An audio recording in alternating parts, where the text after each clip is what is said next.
A verbetógrafa, professora Áurea, na Fatologia, página 22, primeira linha, poderia explicar melhor para os neo-intermissivistas que estão chegando à conscienciologia hoje e no futuro a importância da admissão pela Consim de ter feito curso intermissivo, melhorando assim o foco dos autoempreendimentos? Muitas vezes, em função do restringimento, em função dos estímulos intrafísicos que nós temos, desde jovens, desde criança, desde jovens e na vida adulta, nós deixamos de identificar que temos também manifestações que vêm desse curso intermissivo, né?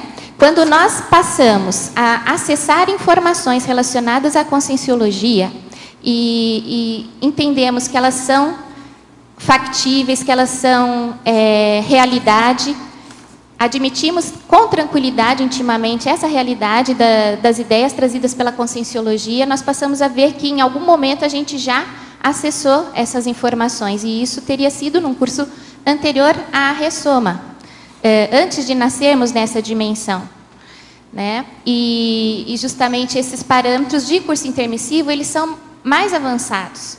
Eles são um norte mais seguro para nós podermos, na trajetória da vida humana, poder cumprir as nossas tarefas que viemos aqui realizar.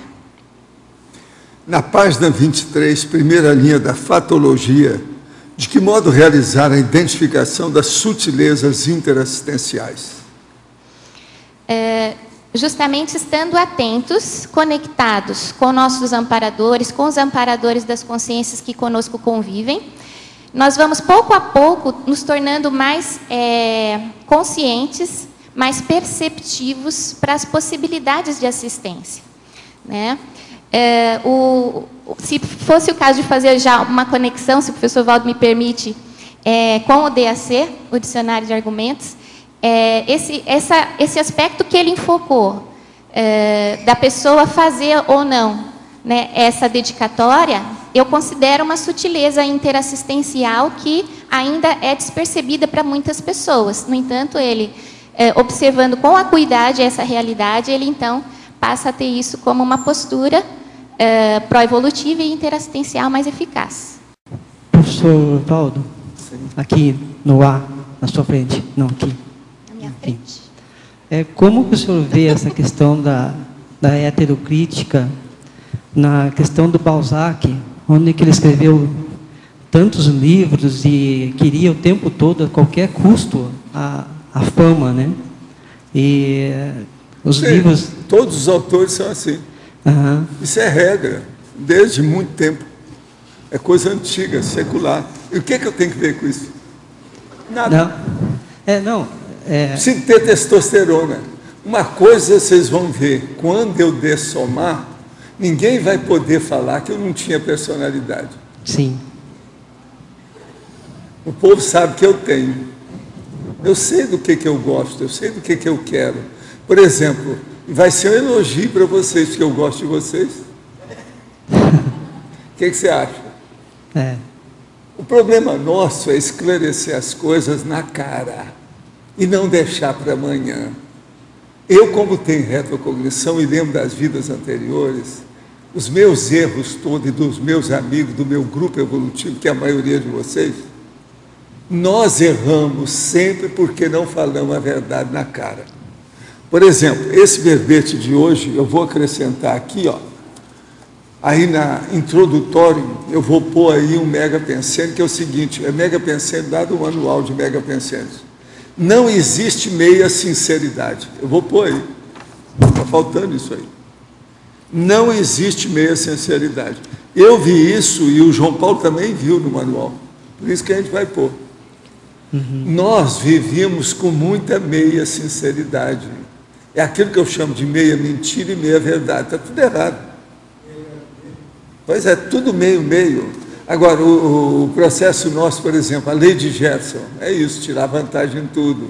Dar o jeitinho. O jeitinho é o meio. Jeitinho é meia sinceridade. Agora, veja, eu fiquei saturado, enchi com o processo de hipocrisia. Entendeu? já faz algumas vidas. Eu já tive vida que, devido à falta de hipocrisia minha, me mataram. Eu sei disso. Mas, por exemplo, nessa eu estou vivo até agora. Já sou 80, então eu acho que eu já consegui uma vitória. Já consegui uma vitória. E falando essas verdades todas, veja bem, eu meti o pau, nunca andei num cavalo. Já pensou tanto de gente que eu mexo com isso? Faço pensar. Agora veja, eu não vi livro nenhum que o povo falasse com a veemência que eu falo sobre isso. Não vi livro nenhum que alguém falasse sobre autógrafo do jeito que eu falo. Você está entendendo? Tem várias coisas que eu sou praticamente o primo inter pares extrafísico, que intrafísico não tem. Entendendo? Sim, sobre isso, eu já estou no caminho da serenologia. Entendeu? Eu sei, sou consciente disso.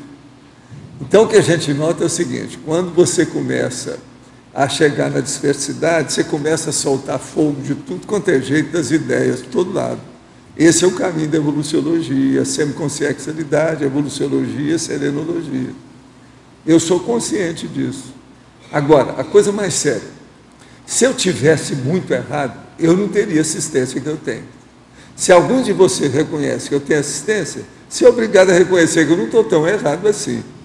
Se a pessoa ela tem erro nesses princípios básicos que ela defende na vida dela, ela não tem assistência. Se o princípio não é bom, como é que faz? Sim. Então, eu não vejo que esses princípios sejam tão negativos. Você está entendendo? Eles são positivos. O problema, por exemplo, todo mundo fala aí para não comer carne, mas andam a cavalo. E aqueles que ficam batendo no cavalo, na égua, na mula, no jegue, eles usam chicote, usam uma opção de coisinha, espora. E a espora? Se você for tocar na questão da espora, aí a gente fala: eu posso usar uma espora com você quando você estiver andando devagar? Eu posso montar em você? É o tal negócio, montar cavalo, que negócio é esse? Agora, tem gente que acha que o cavalo tem aquela descidazinha assim, ó, na lombada, para montar. Mas aí eu viro para ele e falo assim: e o dromedário que não tem essas coisas, como é que vocês andam? Como é que fica? Então, o problema, isso não tem, você está entendendo? Racionalidade, não dá para defender o problema. Agora, veja, são coisas simples, né? Aparentemente banais, mas eu faço muita gente pensar. Tem cara que chegou aqui por causa desse negócio de eu não dar autógrafo. Tem outro que chegou aqui por causa desse negócio de eu não andar a cavalo. Tem outro que chegou aqui, assim são muitos, devido ao processo de eu dar o contra em tudo quanto é crença. É a descrenciologia. Só aí você tem 3 coisas brabas. Por exemplo, aquilo lá, ó, experimente, não acredite em nada, nem em ninguém, nem no que a gente está falando aqui. Isso não tem parte nenhuma. Aqui, mesmo aqui, não acredite em nada que eu estou falando, te vira. Vai viver a sua vida, faça a experiência, vê se eu estou certo ou errado. Agora, o problema é o seguinte: não há universidade, não há academia que tenha aquilo lá, ó. Há 50 anos eu já falava aquilo, não adiantou nada. Aí eu parei uma temporada. Agora, com a Conscienciologia, a hora que eu abri o jogo, eu comecei a falar tudo de novo. Foi o que eu mais gostei quando eu ouvi a Conscienciologia, foi essa frase enfática aí, né? São centenas de pessoas, homem e mulher, que vêm aí por causa da Conscienciologia. Uhum. Agora, e o caso do cavalo? O cavalo tem gente que é apaixonado, né? Agora, veja, é apaixonado para andar a cavalo. Gosta demais do cavalo que anda nele, força a barra. Outra coisa, vocês não acham que é o tipo da estupidez, para não falar que é cretinismo, para não falar que é uma palavra que eu não gosto de usar, boçalismo, boçal, boçalidade, fazer obstáculo o cavalo pular? Então eu falo assim: eu vou fazer para você também, vamos fazer uns obstáculos. Aí eles fizeram lá o obstáculo da corrida, você está entendendo? Mas é que aquilo não é pouco, né? Tudo arrumadinho, tem borracha embaixo. Agora o cavalo não, quanto cavalo que eu vi. E outra coisa, o cavalo tropeça, quebrou a perna, ele sacrifica o cavalo. Entendeu? Esse é um monte de casos que eu vi por todo lado. Agora, a hípica, que é o lugar que só mexe com cavalo, eu chamo, isso aí é hospital psiquiátrico sem psiquiatra. Lá é um hospital psiquiátrico, os caras são tudo doidos, mas não tem psiquiatra para tratar deles, então eles mandam, né? É um hospital psiquiátrico que está esperando o psiquiatra. A hípica é isso.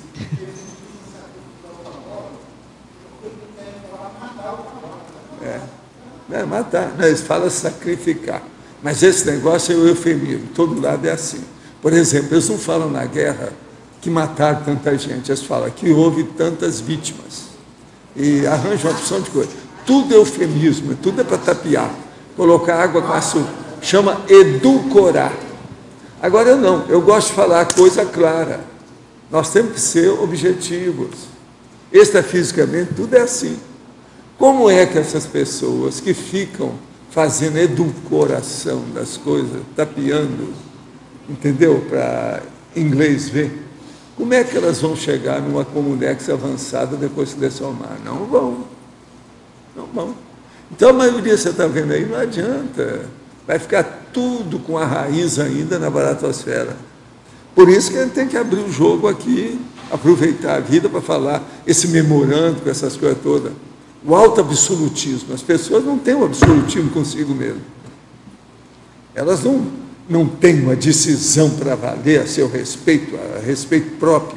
Elas têm dificuldade. E é muita tolice, né? É tolice demais. Com isso eu não estou dizendo que eu sou melhor, que sou mais inteligente, ou que sou mais prioritário, ou mais evolutivo nas coisas, não é isso. Meu problema é decidir isso através do debate. Eu sou do debate, vamos debater. Quem tiver mais racionalidade engole o outro. Vamos ver o consenso, a unanimidade que nós vamos chegar. O problema todo é esse. É interessante. Agora, autógrafo é uma coisa aparentemente suave, mas faz pensar. Por que é que os autores não entram nessa? Por que é, por exemplo, que os autores também não expõem os erros que eles cometem claramente? Eu falo tudo e procuro ajudar tudo que eu posso para retificar tudo que eu tenho. Paulo Coelho escreveu um livro que ele não quer, tem vergonha do livro, chama Arquivos do Inferno.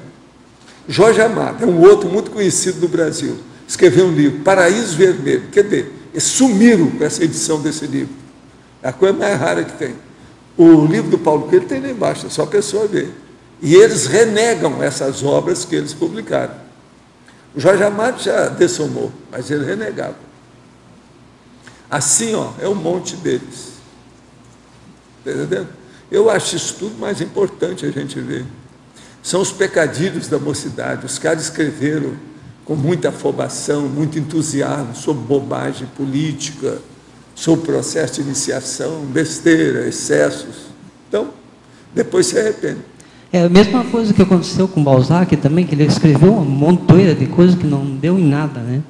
Algumas... Sim, mas muita coisa, ele escreveu muita coisa, ele fazia força, mas ele já era problemático. Ele tinha problema com a mãe, um processo com a monarquia, uma opção de coisas. Agora veja, esses nossos amigos não têm mais monarquia, né? A monarquia que existe aí para inglês ver, para dar dinheiro para a Inglaterra, porque eles estão ruins de finanças. Então tem que fazer essas oba-oba, essa badalação toda da monarquia, mas isso não tem mais valor do jeito que era. Acabou a Commonwealth, não tem mais Império Britânico daquele jeito que era. Tudo isso já era. Hoje já tem até a União Europeia.